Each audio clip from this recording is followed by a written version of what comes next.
parler autre chose. Je le disais en passant qu'en novembre 2015, on sait que 72 enfants congolais sur 1300 adoptés par les étrangers ont été autorisés à rejoindre leurs parents, leurs familles adoptives. 1230 autres cas restent encore bloqués au pays. Quel espoir ont-ils de retrouver leurs parents? On va en parler avec Jules Kidinda, expert congolais en matière d'adoption internationale. C'est comme ça que vous voulez qu'on vous présente? Parce que tout à l'heure vous avez dit que j'étais très introduit. Très introduit. Alors, ça pouvait prêter à confusion. Je ne suis pas très introduit. Je maîtrise certainement mieux que beaucoup de nos compatriotes. Vous êtes pratiquement les seuls journalistes qui en parlent, qui fait de matraquage. Qui a fait plusieurs voyages pour ça. Oui, parce qu'il y a beaucoup de méconnaissances dans le pays autour de l'adoption internationale. Il y a beaucoup de craintes infondées, il y a beaucoup de rumeurs. Et je me suis levé, j'ai pris cette cause parce que j'ai vu effectivement qu'il y avait beaucoup d'injustices qui cachaient la méconnaissance, l'ignorance des Congolais sur le sujet. Pas seulement pour le peuple, j'ai vu cette ignorance-là même chez nos autorités de l'adoption internationale, ce qu'était l'adoption internationale.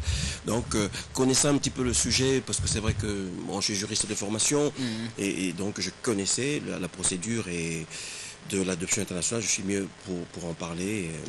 Et quand j'en parle avec vous, hors micro, je sens de la passion. Oui, tout à fait. D'ailleurs, je voudrais réagir au propos de Saint-Hervé tout à l'heure, qui était contre, qui a parlé de l'adoption en disant qu'il comprenait la position de l'État congolais. Il bannissait certaines destinations qualifiées de haut risque. Il avait peur que les enfants atterrissent chez les homosexuels. Alors il faut dire tout de suite une chose qui doit être claire pour tout le monde. Les conditions d'adoption sont fixées par le pays de l'enfant. C'est-à-dire que pour nous ici, lorsqu'un étranger veut adopter un enfant congolais, cet étranger doit répondre aux conditions posées par le Congo. Or, le Congo n'a pas encore permis que les homosexuels adoptent des enfants, donc un homosexuel ne peut pas venir adopter un enfant congolais.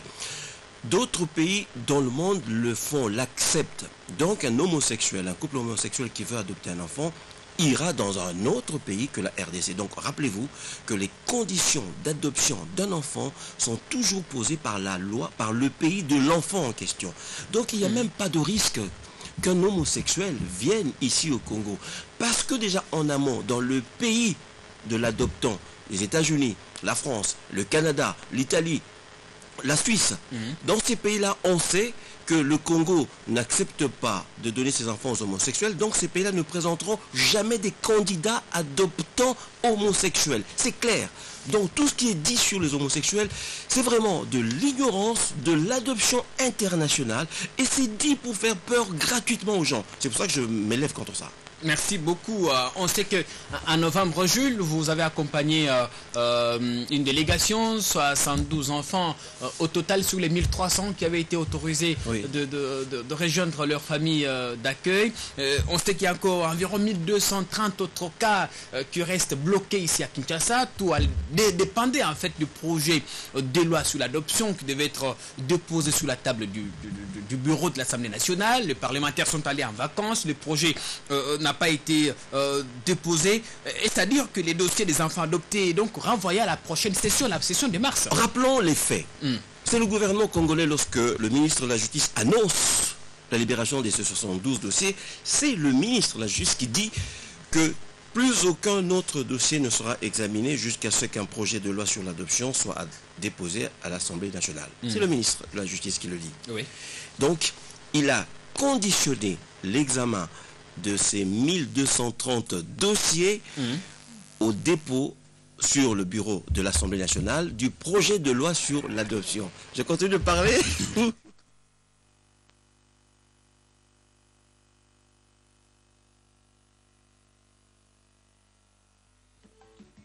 Un condensé de vitamines. Faites le plein effet noix de coco et marquez la différence avec Cocoderm. Utilisez la gamme de produits Cocoderm et vous aurez un teint propre, éclatant et délicatement lumineux.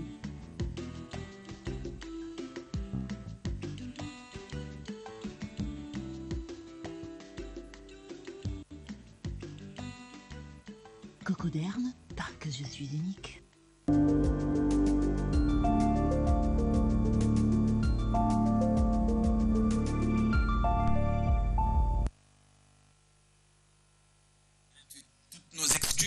l'incident tout à l'heure, on revient à vous, Jules. On disait que le ministre de la Justice a déclaré il y a quelques jours que toute sortie des enfants adoptés en dehors du territoire congolais dépendait désormais de l'adoption de la loi sur l'adoption, vous allez me permettre, la tautologie à l'Assemblée nationale. Il y a donc 1300 dossiers d'enfants congolais adoptés par les étrangers qui étaient donc suspendus. Oui.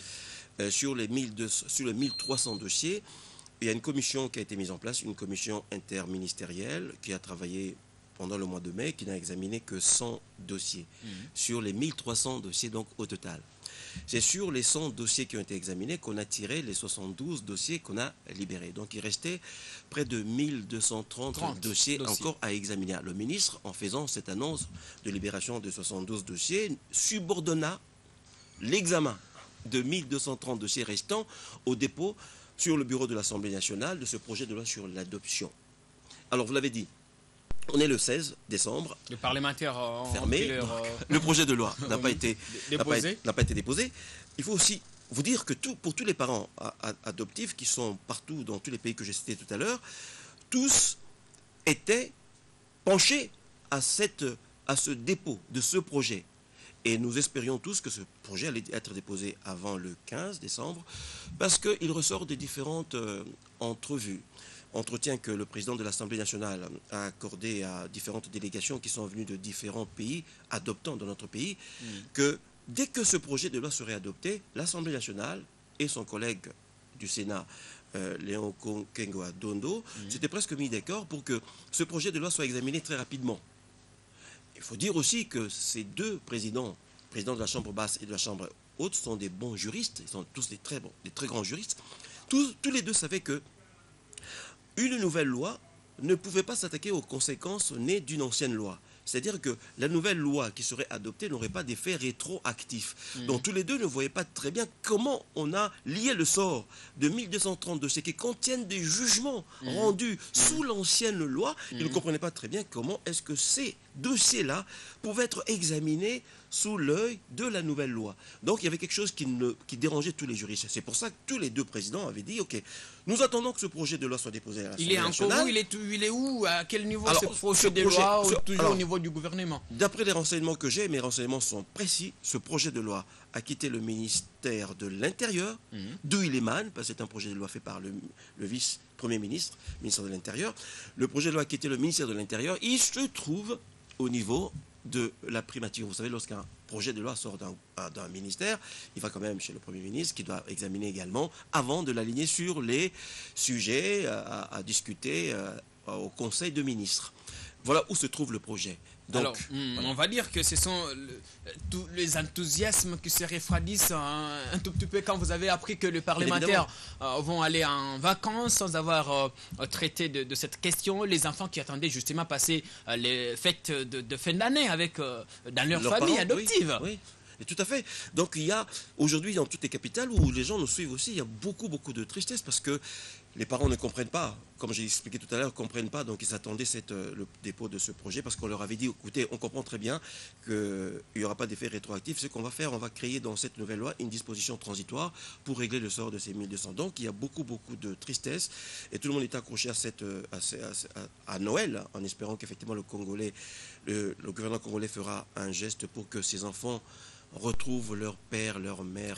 Sinon rien n'est perdu. Attendons la session de mars. Dernière question pour vous. Est-ce que ce qui bloque réellement ces projets de loi, c'est pas la crainte du fait que nos enfants débarquent dans les familles des homosexuels? Je viens d'écarter cette crainte parce qu'elle est infondée. Elle n'est pas raisonnable parce que, je l'ai dit tout à l'heure, il n'y a aucun risque pour les enfants congolais.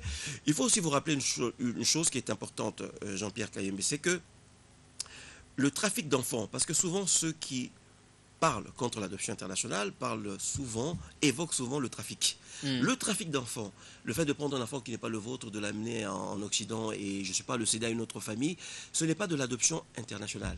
Le trafic d'enfants ne passe pas par l'adoption internationale. Pourquoi? Parce que l'adoption internationale, M. Jean-Pierre Kayembe, et vous qui nous suivez, répond à des procédures très contraignantes.